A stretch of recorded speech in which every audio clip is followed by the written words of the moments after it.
Hi guys, good morning. So, balik na tayo for the vlogging. It's not really a vlog guys because I'm just going to test some lip gloss with me. But before that, I'm going to prepare my looks. So, I'm just going to make a video for this.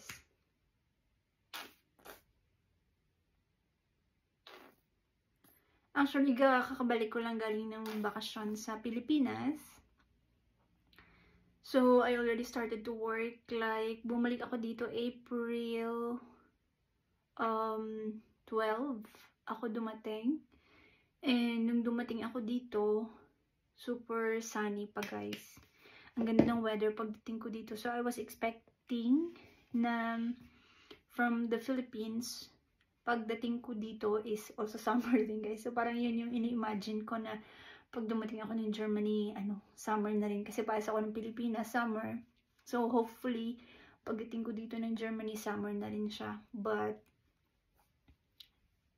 hindi ganun yung nangyari guys. So, bumalik ako dito. Maganda yung weather. Super sunny, like 20, 25 something. But within the week, nag-iba yung weather. Umulan, super lamig. Tapos, nitong mga nakaraan lang is umulan pa ng yellow. Yung parang mag-winter ulit guys. So parang, talaga, stress yung weather dito. Mabilisan lang to guys.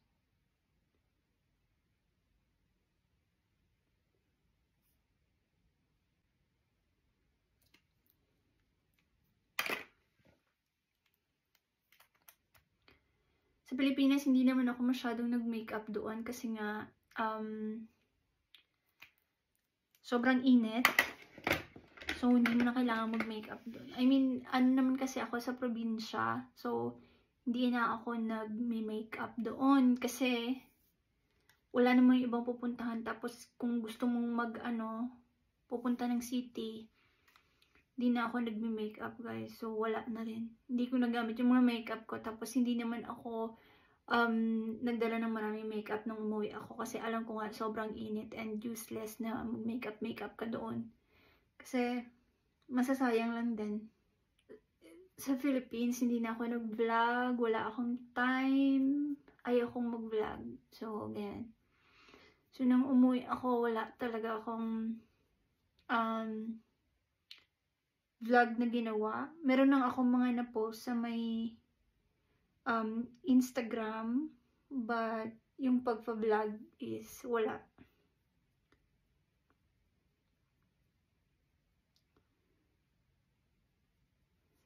So, yun na. Nangitim ako doon nung umuwi. Siyempre, sobrang init guys. 43 degrees. Actually, yung init doon.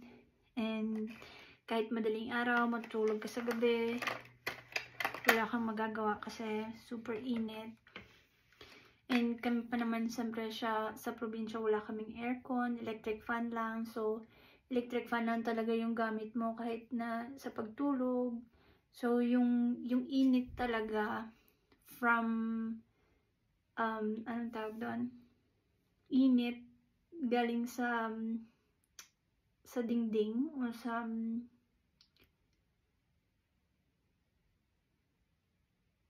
wall ba? Sa wall ba tawag? Yeah, sa wall.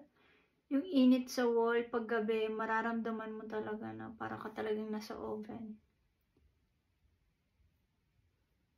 But, good thing naman, diba? Kasi, syempre, pag sa Pilipinas, bakasyon, magagawa mo talaga yung lahat ng gusto mong gawin. Like, food, nakakakain ka ng mga food na namimiss mo dito. Doon lahat makakain mo. Everyday kumakain ka ng isda. Different kind ng luto ng isda. So, yun talaga yung sobrang nakakamiss sa probinsya. or pag umuwi ka ng Pilipinas. Tapos ngayon, ano pa naman sa amin, mango season, dun sa may Guimaras, kung saan talaga ako nakatira. Pantay ba yung kilay? Okay. Mango season ngayon sa amin, guys. April, nung umuwi ako March, meron ng mga mangga. And then, April, tapos May pa. Kasi yung May, yan yung Manggahan Festival sa amin. So, yun yung mga fiesta kung saan merong unlimited na mangga kang kakainin doon. So, eat all you can na mango.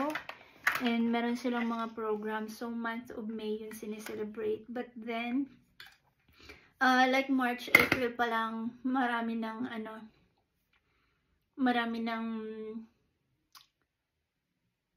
mangga doon sa amin. Kahit saan ka naman kasi, as long as nandun ka sa may Guimaras, makikita mo yung mangga doon is everywhere. So, kahit na, kumbaga sa amin lang ba, kahit wala kaming farm, merong puno ng mangga doon. So, like, family mango. Tapos, yun na yung,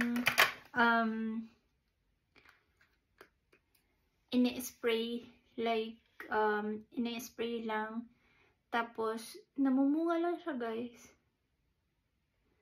So, I'm not sure kung how many months bago siya, like,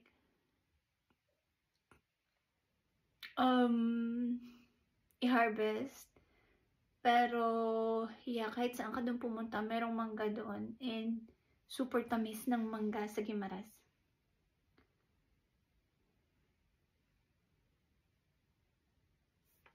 Okay. Maglalagay lang ako ng konting wing.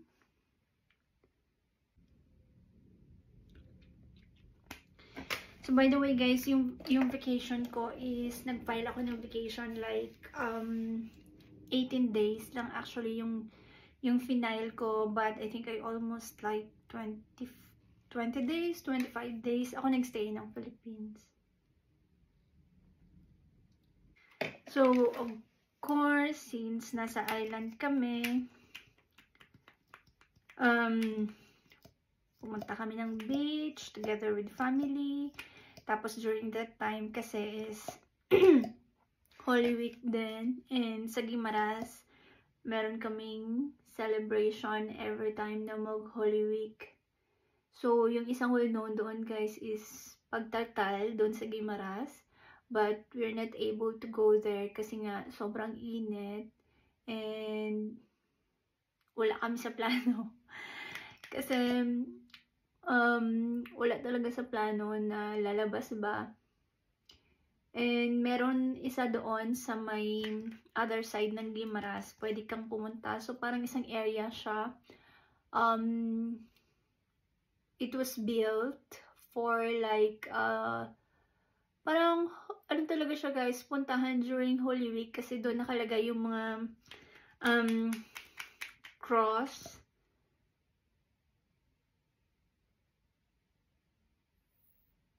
Like yung nasa Bible. So, doon mo makikita yung mga cross. Like, how many cross? Like that, yung nag-suffer si Jesus Christ. Tapos, meron doon, pagdating mo sa loob, meron silang parang statue ng mga Last Supper. Tapos, pwede kang maglakad-lakad doon sa loob. And you can see the cross. Yung different, nakalimutan ko ang tawag doon. Yung iba't ibang cross nga nang nag-stop si Jesus Christ, nang nag-suffer siya. So, lahat doon mo makikita. So, pwede mo siyang, maglibot-libot. And, what is nice kasi, wala silang entrance fee, guys. Yung binayaran lang namin is yung donation lang talaga. So, although, tourist attraction siya, tapos ang daming tao, at least hindi nila nire-require na magbayad ka ng entrance fee. So, nagbayad lang kami doon ng donation, which is good. And, at least hindi ka mag-force na magbayad ng amount. para pumasok. Which is, I find it also nice. Alam mo yun, guys. Kasi pwede naman silang manigil ng entrance fee, right? Which is, kung magkano yung gusto nila. But then, donation lang. So, parang, which is also nice din para sa akin. Actually, pumunta kami doon is one family. Parents ko, tapos cousins, and brothers and sisters, tapos mga nieces and nephews. So, worth it talaga kahit sobrang init, actually. Sobrang init ng panahon, pero na-enjoy namin.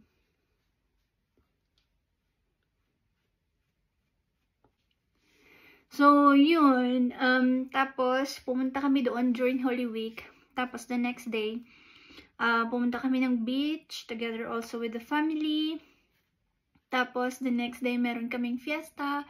Sobrang loaded ng April. Kasi, nung umuwi ako, hindi din naman ako sure kung may fiesta ba. Kasi nga, nung before ako umuwi, tinanong ko yung parents ko kung kailan yung fiesta. And, hindi pa naman sila sure na may schedule na yung fiesta. So, yung sa akin is, okay lang naman, no?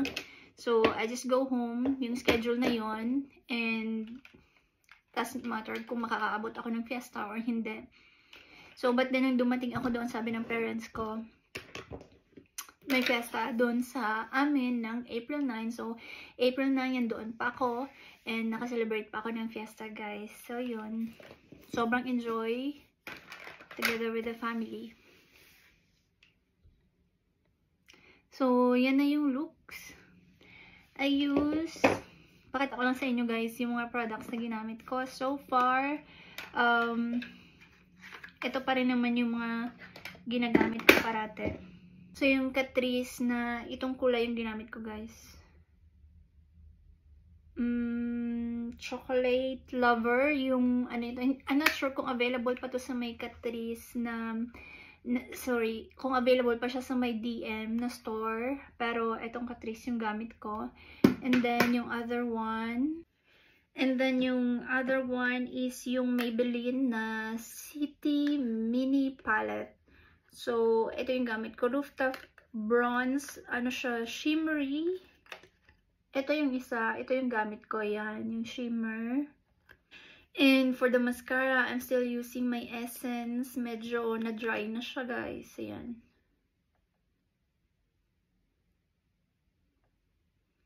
But, I think, I bought already the new one. So, i-dispose na natin yan. Ayan. Sa bronzer, ito naman yung gamit ko, yung Alverde na Trio Bronzer. Ito pa rin siya. Sobrang ganda. And, as you can see, guys, medyo nagbagay naman siya sa face. Ayan. Kasi nag-ano na ako nangitim sa probinsya. Tapos, yung BB cream yung gamit ko. So, parang ito na rin yung foundation ko. BB cream na medium. At saka yung concealer, ito pa rin yung gamit ko, guys. Yung concealer, ito pa rin yung gamit ko. Yung dalawa, yung number 30, yung medyo dark. Tapos yung number 10 from Fit Me ng Maybelline.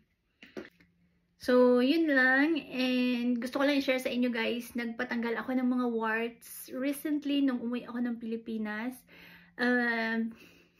Disregard this one kasi liig lang yung pinatanggalan ko. Liig lang yung pinatanggalan ko ng warts, guys. So, nagpatanggal ako ng warts. Kaya medyo nakikita nyo meron pang mga dark spots dito.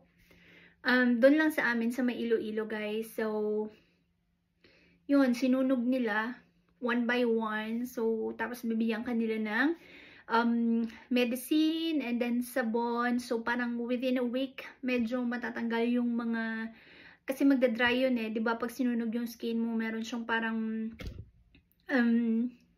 dried na nasunog, yung parang ganon.